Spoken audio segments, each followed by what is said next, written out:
बिस्मिल्लाहिर्रहमानिर्रहीम। आज का टॉपिक है electronic configurations. The distribution of electrons in the available subshells and orbitals SPDF is called electronic configuration. Subshell और उसके जो ऑर्बिटल्स होते हैं उसके अंदर इलेक्ट्रॉन की अरेंजमेंट को, इलेक्ट्रॉन की डिस्ट्रीब्यूशन को इलेक्ट्रॉनिक कॉन्फ़िगरेशन कहते हैं। कॉन्फ़िगरेशन इस लफ्ज़ का मतलब ही होता है अरेंजमेंट, और इलेक्ट्रॉनिक इलेक्ट्रॉन के लिए है, यानी कि इलेक्ट्रॉन की अरेंजमेंट उसके ऑर्बिट्स के अंदर इलेक्ट्रॉनिक कॉन्फ़िगरेशन कहलाती है। The superscript on sub shells indicates the number of electrons and the coefficient specifies the number of shell to which it belongs to. जैसे कि ये देखें 1s2, इस एस सबशेल के ऊपर जो सुपरस्क्रिप्ट है 2 लिखा हुआ, ये नंबर ऑफ इलेक्ट्रॉन्स को रिप्रेजेंट कर रहा है कि इस एस के अंदर 2 इलेक्ट्रॉन्स मौजूद हैं, और इसके साथ जो कोएफिशिएंट में लिखा हुआ है 1, ये नंबर ऑफ ऑर्बिट को रिप्रेजेंट कर रहा है कि ये सब शेल फर्स्ट ऑर्बिट में मौजूद है। जब हमने क्वांटम नंबर्स वाला टॉपिक पढ़ा था तब भी मैंने आपको बताया था कि हम सब शेल्स के साथ उनके ऑर्बिट का नंबर भी लगा देते हैं। जैसे फर्स्ट ऑर्बिट के अंदर जो एस सबशेल पाया जाता है उसको कहते हैं 1s। सेकंड के अंदर एस और पी, ये दोनों सबशेल्स पाए जाते हैं, इनको कहते हैं 2s 2p। थर्ड ऑर्बिट के अंदर 3s 3p 3d, ये तीनों मौजूद होते हैं। किताब में ये जो ऑक्सीजन की इलेक्ट्रॉनिक कॉन्फ़िगरेशन लिखी हुई है इसको देखते हैं। 1s2 2s2 2p4। ऑक्सीजन का एटॉमिक नंबर होता है 8। Atomic number number of protons को रिप्रेजेंट करता है, लेकिन एक न्यूट्रल एटम के अंदर, न्यूट्रल एटम यानी उसके ऊपर कोई पॉजिटिव या नेगेटिव चार्ज नहीं है, वो कोई आयन नहीं है। एक न्यूट्रल एटम के अंदर जितने प्रोटॉन्स होते हैं उतने ही इलेक्ट्रॉन्स भी होते हैं, यानी कि ऑक्सीजन के अंदर इलेक्ट्रॉन्स भी 8 होते हैं। तो ये इलेक्ट्रॉनिक कॉन्फ़िगरेशन कैसे लिखी है कि फर्स्ट ऑर्बिट के अंदर जो एस मौजूद है उसके अंदर 2 इलेक्ट्रॉन्स गए। एस के अंदर आपको पता है ना, सिर्फ 2 ही इलेक्ट्रॉन्स आ सकते हैं। फिर सेकेंड ऑर्बिट के एस के अंदर 2 इलेक्ट्रॉन्स गए, और उसके पी के अंदर बाकी जो 4 रह गए थे वो चले गए। पी के अंदर टोटल 6 इलेक्ट्रॉन्स आ सकते हैं। तो इस तरह से ये ऑक्सीजन की इलेक्ट्रॉनिक कॉन्फ़िगरेशन लिखी गई। 1s2 2s2 2p4। यहाँ पे तो हमने पी के ऊपर डायरेक्ट 4 लिख दिया, जहाँ ज़रूरत पड़ती है वहाँ फिर पी की बजाय पी के ऑर्बिटल्स के नाम लिखे जाते हैं, यानी कि px py pz, इस तरह से। Configuration of electrons in orbitals is indicated by a single arrow for one and double arrow for two electrons.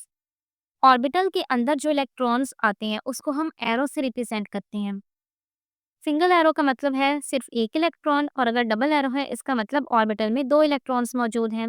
Upward direction of an arrow, arrow की अपवर्ड डायरेक्शन इस तरह से ये रिप्रेजेंट करती है क्लॉकवाइज स्पिन, कि वो इलेक्ट्रॉन क्लॉकवाइज घूम रहा है, और डाउनवर्ड एरो शो करता है कि वो इलेक्ट्रॉन एंटी क्लॉकवाइज घूम रहा है। Following are the rules for the electronic configuration. अब आगे इलेक्ट्रॉनिक कॉन्फ़िगरेशन के लिए कुछ रूल्स लिखे गए हैं। ये टॉपिक है बहुत आसान, अगर आपने क्वांटम नंबर्स वाला टॉपिक अच्छे से पढ़ा हुआ है तो ये टॉपिक आपके लिए बहुत ईजी है। फर्स्ट रूल है पॉलीज एक्सक्लूजन प्रिंसिपल।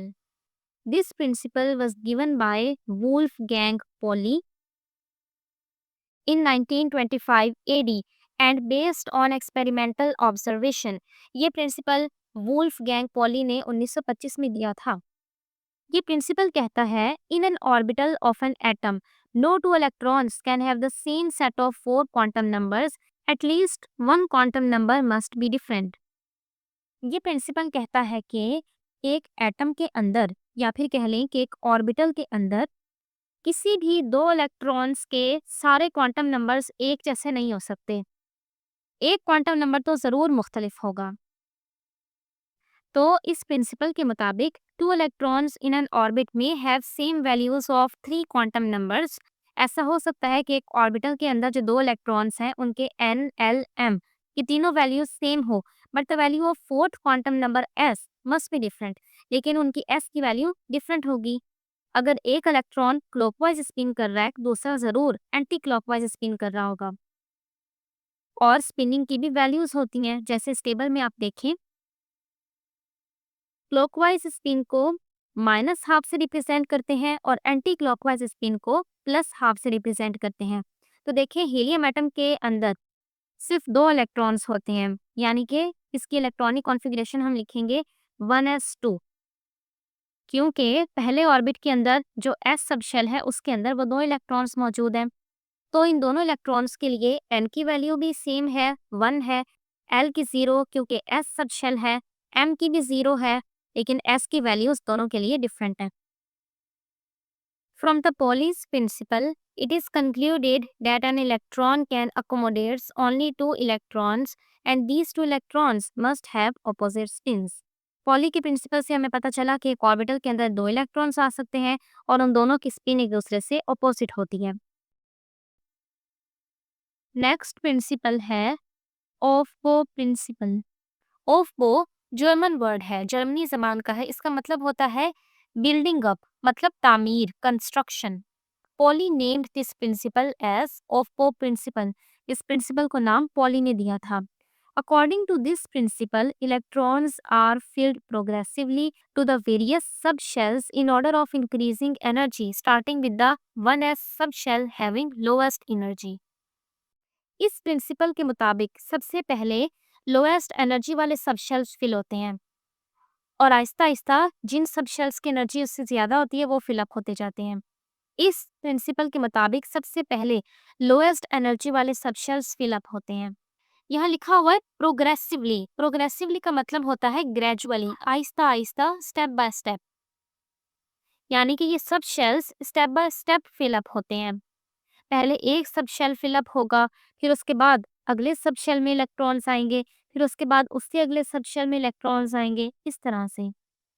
और क्योंकि ये प्रिंसिपल हमें बताता है साफ साफ कि इलेक्ट्रॉन्स सब शेल में किस तरह से फिलअप होते हैं, इसलिए इसको नाम दिया गया है बिल्डिंग अप, यानी कि एटम की कंस्ट्रक्शन हो रही है, उसके अंदर इलेक्ट्रॉन्स फिल हो रहे हैं। अब कौन से सब शेल की एनर्जी कम होती है कि वो पहले फिलअप होंगे और जिनकी ज्यादा होती है वो बाद में फिल होंगे? तो इसको याद रखने का एक तरीका निकाला गया है। सबसे पहले तो ऑर्बिट के अंदर जो भी सबशेल्स मौजूद हैं उनके नाम लिखें। जैसे कि फर्स्ट के अंदर सिर्फ 1s होता है, सेकंड के अंदर 2s 2p होते हैं, थर्ड के अंदर 3s 3p 3d, फोर्थ में 4s 4p 4d 4f, fifth के अंदर भी f तक लेंगे, फिफ्थ के अंदर भी f तक लेंगे, सिक्स्थ में भी f तक लेंगे। किताब में इन्होंने नहीं लिखी है, वैसे इन्होंने खाली जगह छोड़ी हुई है। फिर उसके बाद इस तरह से ना एरोस लगाएंगे और ये एरो हमें बता रहा है कि किसकी एनर्जी कम है वो पहले फिल होगा। जैसे सबसे पहले फिल होगा 1s, उसके बाद 2s, उसके बाद 2p और वो एरो आगे जा रहा है 3s की तरफ, यानी 2p के बाद फिल होगा 3s, उसके बाद 3p, उसके बाद फिल होगा 4s, उसके बाद 3d, फिर 4p, फिर 5s, उसके बाद 4d, 5p, 6s। तो इस तरह से लिख के ये लाइंस लगा ली जाती हैं ताकि आसानी से पता लग जाए कि पहले कौन सा सब शेल फिल होगा और बाद में कौन सा सब शेल फिल होगा। वैसे तो इनका ज़बानी भी रट्टा लगाया जाता है ताकि जब भी आप इलेक्ट्रॉनिक कॉन्फ़िगरेशन लिखें तो हर बार आपको इस तरह से ना लिखना पड़े। इस तरह से आप ज़बानी याद रख लें, 1s 2s 2p 3s 3p 4s 3d 4p 5s 4d 5p 6s, ऐसे रट्टा लगा लें। 6s तक अगर आपको याद है तो ये भी बहुत है, इससे ज़्यादा की ज़रूरत नहीं पड़ती। जैसे इससे पहले हमने ऑक्सीजन की कॉन्फ़िगरेशन लिखी थी ना, वो कैसे लिखी थी? 1s2 2s2 2p4। पहले 1s में इलेक्ट्रॉन गए, उसके बाद 2s में, उसके बाद 2p में, बिल्कुल ऑफबो प्रिंसिपल के मुताबिक। यहाँ पे देख के आप कह सकते हैं कि 3p के बाद तो 3d आता है, तो इलेक्ट्रॉन 3p के बाद 4s में क्यों जा रहे हैं? क्योंकि 4s की एनर्जी 3d से कम होती है, इसलिए। इस प्रिंसिपल के मुताबिक इलेक्ट्रॉन पहले लोएस्ट एनर्जी वाले सबशेल्स में जाते हैं। आगे एग्जाम्पल में write the electronic configuration of the following, इन तीनों की इलेक्ट्रॉनिक कॉन्फ़िगरेशन लिख के दिखाई गई है। सबसे पहला है सल्फर। सल्फर का एटॉमिक नंबर होता है 16, यानी कि प्रोटॉन है 16, तो इलेक्ट्रॉन भी 16 ही होंगे।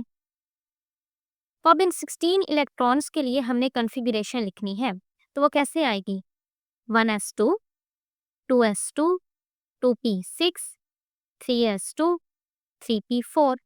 सबसे पहले इलेक्ट्रॉन जाएंगे 1s में, उसके बाद 2s में, उसके बाद 2p में, उसके बाद 3s में, उसके बाद 3p में। जैसे कि ऑफको प्रिंसिपल में एरोस शो कर रहे हैं, बिल्कुल वैसे ही। और p में 6 इलेक्ट्रॉन्स जा सकते हैं।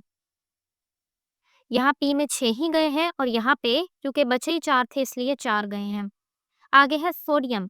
सोडियम का एटॉमिक नंबर होता है 11, इसलिए इलेक्ट्रॉन्स भी 11 होते हैं, लेकिन यहाँ पे है सोडियम आयन Na+, यानी कि सोडियम ने एक इलेक्ट्रॉन लूज किया हुआ है, तो इसलिए इसके अंदर है टोटल इलेक्ट्रॉन्स 10। तो उन 10 इलेक्ट्रॉन्स के लिए कॉन्फ़िगरेशन लिख लेते हैं 1s2, 2s2, 2p6। ये बन गए 10 इलेक्ट्रॉन्स। अगर एक और भी होता तो वो फिर जाता 3s में, आगे आ जाता 3s1। आगे है क्लोरीन का आयन Cl नेगेटिव आयन, यानी कि क्लोरीन एटम ने एक इलेक्ट्रॉन गेन किया हुआ है। इसका वैसे एटॉमिक नंबर होता है 17, लेकिन इसके अंदर इलेक्ट्रॉन्स होंगे 18 क्योंकि इसने एक गेन किया हुआ है। तो अब इन 18 इलेक्ट्रॉन्स के लिए लिखते हैं हम 1s2, 2s2, 2p6, 3s2, 3p6। ये जो ऊपर सारे सुपरस्क्रिप्ट्स लिखे हुए हैं, आप इन सबको भले गिन भी लें कि टोटल इलेक्ट्रॉन्स क्या 18 बन रहे हैं। अगला रूल है N+L रूल, जिसको विज-वेसर रूल भी कहते हैं। This rule reminds us that the energy of an orbital depends upon the principal quantum number n and azimuthal quantum number l। ये रूल हमें याद कराता है कि एक ऑर्बिटल की एनर्जी n और l, यानी कि उसका प्रिंसिपल क्वांटम नंबर जो उसके ऑर्बिट का नंबर है n, अगर फर्स्ट ऑर्बिट है तो n1 होगा, सेकंड ऑर्बिट है तो n2 होगा वो, और उसका अजीमुथल क्वांटम नंबर l हमें सब शेल्स के बारे में बताता है। L0 है, इसका मतलब s की बात हो रही है, L1 है यानी p की बात हो रही है, L2 है यानी d की, L3 है यानी कि f की बात हो रही है। तो एक ऑर्बिटल की एनर्जी n और l इन दोनों पे डिपेंड करती है कि उसका ऑर्बिट कौन सा है और उसका सब शेल कौन सा है। According to this rule, electrons are filled in various orbitals in the order of increasing n+l। बिल्कुल वैसे ही जैसे ऑफको ने कहा है कि लोएस्ट एनर्जी वाले सब शेल्स पहले फिल होंगे। n+l रूल के मुताबिक n+l की वैल्यू जिनकी कम होगी पहले वो फिल होंगे, जिनकी ज्यादा होगी वो बाद में फिल होंगे। Those orbitals which have lower n+l value are filled first। जिनकी n+l की वैल्यू कम होगी वो पहले फिलअप होंगे। In case if two orbitals which have same n+l value, अगर तो दो ऑर्बिटल्स की सेम n+l की वैल्यू आ रही है, then orbital having lower n value will be first. तो जिस ऑर्बिटल की n की वैल्यू छोटी होगी वो फिर पहले फिल होगा। n+l ये वैल्यू है क्या? किसी भी सबशेल की n और l इन दोनों वैल्यूज को ऐड कर दे तो वो उसकी n+l वैल्यू बन जाती है। जैसे कि 1s, इसके लिए n की वैल्यू होती है 1 और s की होती है 0, क्योंकि 1s फर्स्ट ऑर्बिट में पाया जाता है और s के लिए l होता है 0। तो इन दोनों को ऐड करने से आंसर आएगा 1।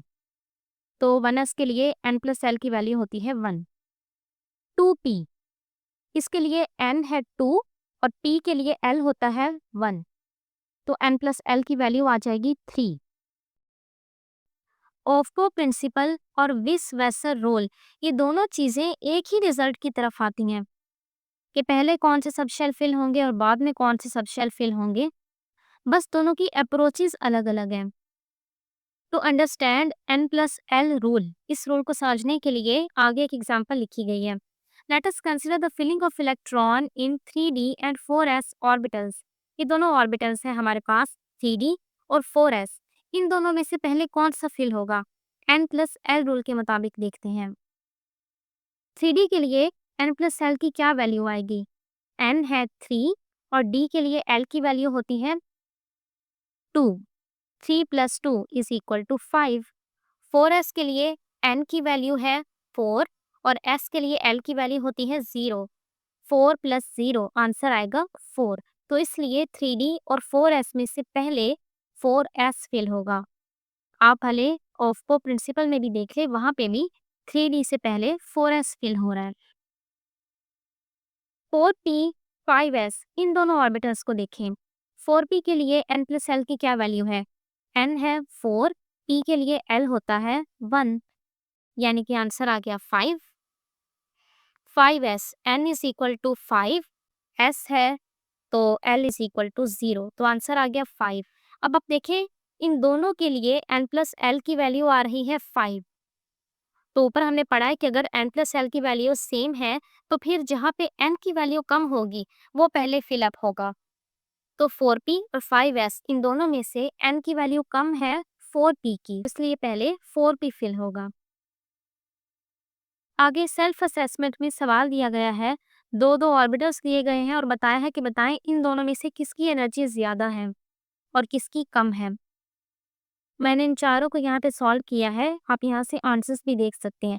n + l रूल लगाएं, सबके लिए जो भी n की और l की वैल्यूज हैं वो पुट करते जाए और आपको आंसर मिल जाएगा। इस बॉक्स में लिखा हुआ है द टर्म आइसो इलेक्ट्रॉनिक, कि आइसो इलेक्ट्रॉनिक किसको कहते हैं? ऐसे एटम्स या ऐसे आइंस जिनके अंदर सेम नंबर ऑफ इलेक्ट्रॉन हो और उनकी इलेक्ट्रॉनिक कॉन्फ़िगरेशन भी सेम हो, उनको कहते हैं आइसो इलेक्ट्रॉनिक। जैसे कि नियॉन, इसका एटॉमिक नंबर होता है 10, इसके अंदर होते हैं 10 इलेक्ट्रॉन्स। और सोडियम आयन, सोडियम में वैसे तो 11 इलेक्ट्रॉन्स होते हैं, लेकिन अगर ये आयन है, इसने एक इलेक्ट्रॉन लूज किया हुआ है, तो इसके अंदर भी 10 ही होंगे। फ्लोरीन, इसके अंदर वैसे होते हैं 9, लेकिन ये है फ्लोरीन नेगेटिव आयन, यानी इसने एक इलेक्ट्रॉन गेन किया हुआ है, तो इसके अंदर भी 10 हो गए। तो ये neon, sodium ion, fluorine ion, इन सब के अंदर 10 इलेक्ट्रॉन्स मौजूद हैं। तो इसलिए ये तीनों हैं आइसो इलेक्ट्रॉनिक्स। इन तीनों की इलेक्ट्रॉनिक कॉन्फ़िगरेशन भी सेम है, 1s2, 2s2, 2p6। आगे है hertz rule of maximum multiplicity. देखिए हमने जो सबसे पहला रूल पढ़ा था पॉली वाला, वो था कि एक ऑर्बिटल के अंदर जो दो इलेक्ट्रॉन्स होते हैं उन दोनों की स्पिन अपोजिट होती है।